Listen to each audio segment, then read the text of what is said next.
Praise the lord. ప్రియ దేవుని బిడ్డలారా, ఎలా ఉన్నారు? బాగున్నారా?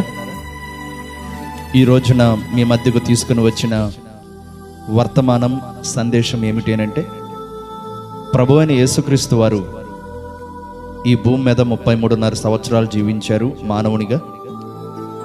ఆ తర్వాత మానవులను రక్షించడానికి ఆయన శిలువ మీద వేలాడాడు, మరణించారు. ఆ తర్వాత ఆయన సమాధి చేయబడి 3వ దినమున తిరిగి లేచారు. ఆయన తిరిగి లేచిన తరువాత 40 దినాలు ఈ భూమి మీద సంచరించారు. ఆ తర్వాత ఆయన పరలోకమునకు ఆరోహణమయ్యారు. ఆయన పరలోకమునకు ఆరోహణమయ్యే సమయంలో ఆయన ఏం చేశారు, ఆయన శిష్యులకి ఏం చెప్పారు, ఆయన చేసిన పని, ఆయన చెప్పిన మాట ఈరోజు ప్రస్తుతం ఉన్న సంఘానికి అవసరమైంది ఏంటి, అది ఈరోజు నేను మీతో పంచుకోవాలని ఆశపడుతూ ఉన్నాను. Praise the lord. మంచిది నా ప్రియ దేవుని బిడ్డలారా. లూకా సువార్త 24వ అధ్యాయంలో 50వ వచనం ఇలా ఉంది. ఆయన బేతనియ వరకు వారిని తీసుకుని పోయి చేతులెత్తి వారిని ఆశీర్వదించెను. వారిని ఆశీర్వదించుచుండగా ఆయన వారిలో నుండి ప్రత్యేకింపబడి పరలోకమునకు ఆరోహణుడాయను అన్న మాట మనం ఇక్కడ చూస్తున్నాం.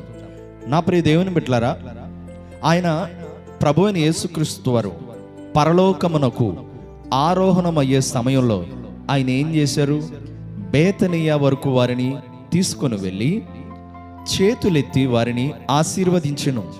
నా ప్రియ దేవుని బిడ్డలారా, మనం ఆరాధించే దేవుడు, మనము ఆశ్రయించిన దేవుడు ఎలాంటి దేవుడై ఉన్నాడు అని ఇక్కడ మనకు నిదర్శనం కనబడుతుందంటే, ఆయన చేతులెత్తి ఆశీర్వదించే దేవుడు. He is a blessing God. నా ప్రియ దేవుని బిడ్డలారా, ఆయన చెంతకు ఎవరైతే వస్తారో ఆయన వారిని ఆశీర్వదిస్తాడు. ఆయన చేతులెత్తి వారిని ఆశీర్వదించెను. శిష్యులను ఆశీర్వదించినట్లుగా మనం చూస్తున్నాం. నా ప్రియ దేవుని బిడ్డలారా, ఈరోజు ఆశీర్వాదం నీకు కావాలా? అయితే ప్రభువైన యేసు దగ్గరికి రా. ఆయన ఆశీర్వదించే దేవుడు. ఆశీర్వాదం కోట్ల పెట్టి నువ్వు పక్కన పెట్టినా, కొన్ని కోట్లు పక్కన పెట్టినా, దేవుని ఆశీర్వాదం పక్కన పెట్టు.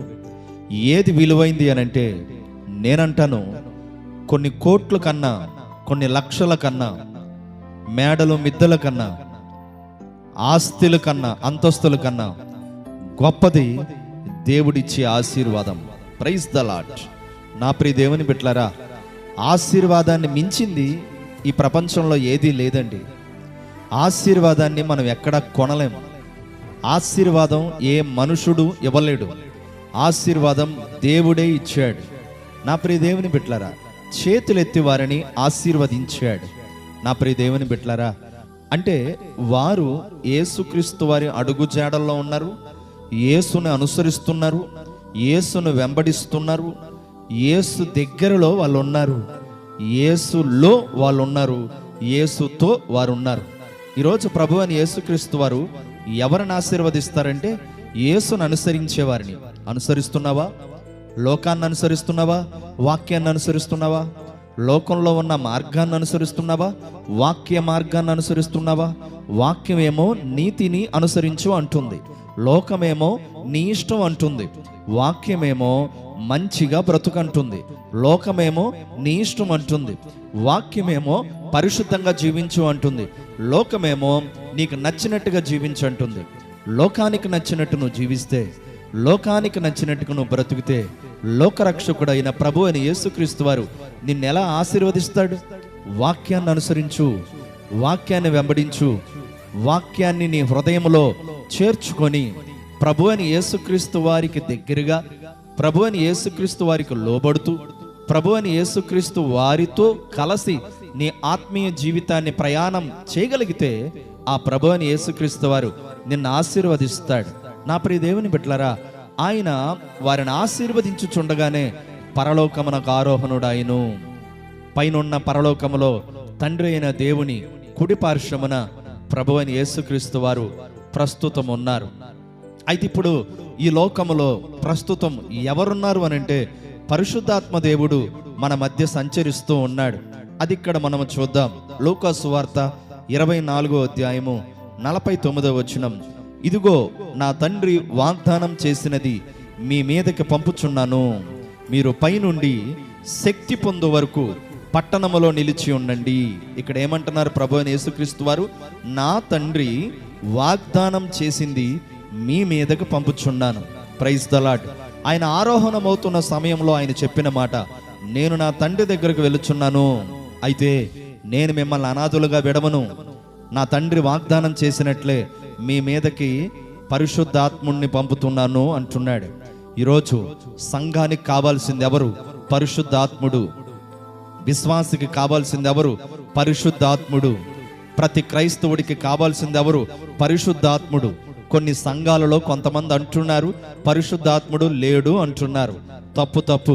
నా ప్రియ దేవుని బిడ్డలారా, తండ్రి, కుమార, పరిశుద్ధాత్ముడు వీరి ముగ్గురు కలిస్తే త్రిత్వము అని బైబిల్ సెలవిస్తుంది. త్రిత్వము అనే పదం బైబిల్లో కనపడకపోవచ్చు, కానీ త్రిత్వము అనగా త్రియేక దేవుడు. దీన్ని ఇంగ్లీష్లో ట్రినిటీ ఆఫ్ గాడ్ అని మనం చూస్తూ ఉండొచ్చు. నా ప్రియ దేవుని బిడ్డలారా, ఆయన త్రియేక దేవుడు, త్రిత్వము కలిగిన దేవుడు. తండ్రిలో, కుమారునిలో, పరిశుద్ధాత్మునిలో దేవుడు కనబడుతున్నాడు. వీళ్ళ ముగ్గురు కలగలిసినటువంటి ఒక్కడై ఉన్న, ఏకమై ఉన్న నిజమైన దేవుడే త్రిత్వమై ఉన్న దేవుడు, త్రియేక దేవుడు. ఈ త్రియేక దేవునిలో ప్రభువైన యేసుక్రీస్తు వారు కుమారునిగా, తండ్రి అయిన దేవుడు యెహోవా దేవునిగా, పరిశుద్ధాత్మ దేవుడు ఆత్మ కలిగినటువంటి శక్తిమంతుడైనటువంటి దేవుడుగా, సత్య స్వరూపి కలిగినటువంటి దేవుడిగా మనం చూస్తూ ఉండొచ్చు. పరమ తండ్రి వాగ్దానం చేసింది మీ మీదకు పంపుచున్నాడు. ఇప్పుడు ప్రస్తుతము సంఘము మీద పరిశుద్ధాత్ముడు ఉన్నాడు. సంఘములో పరిశుద్ధాత్ముడు సంచరిస్తున్నాడు.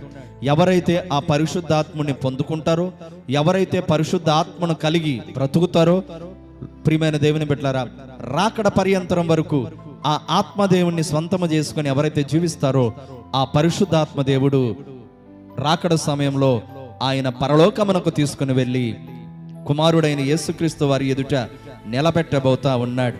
నా ప్రియ దేవుని బిడ్డలారా, ప్రభువైన యేసుక్రీస్తు వారు పరలోకమునకు ఆరోహణమయ్యే సమయంలో ఆశీర్వదించాడు. రెండవదిగా, తండ్రి దగ్గరికి నేను వెళ్తున్నాను, ఇదిగో నా తండ్రి వాగ్దానం చేసినట్లే మీ మీదకి పరిశుద్ధాత్మను పంపుతున్నాను అన్నాడు. కుమారుడు తండ్రి దగ్గరికి వెళ్ళాడు. తండ్రి అయిన దేవుడు కుమారుడైనటువంటి యేసుక్రీస్తు వారిని చేర్చుకొని పరిశుద్ధాత్మ దేవుని మన మధ్యకు పంపాడు. కలిగి ఉన్నారా? దేవుని ఆత్మ చేత ఎందరు నడిపించబడుదురో వారు దేవుని కుమారులు అనబడుదురని వాక్యం సెలవిస్తుంది. దేవుని ఆత్మ చేత నడిపించబడుతున్నావా? దేవుని ఆత్మ చేత నింపబడుచున్నావా? అలనాడు మేడగదిలో 120 మంది పెంతుకొస్తు దినమున ఆత్మదేవుణ్ణి వారు నింపుకున్నారు.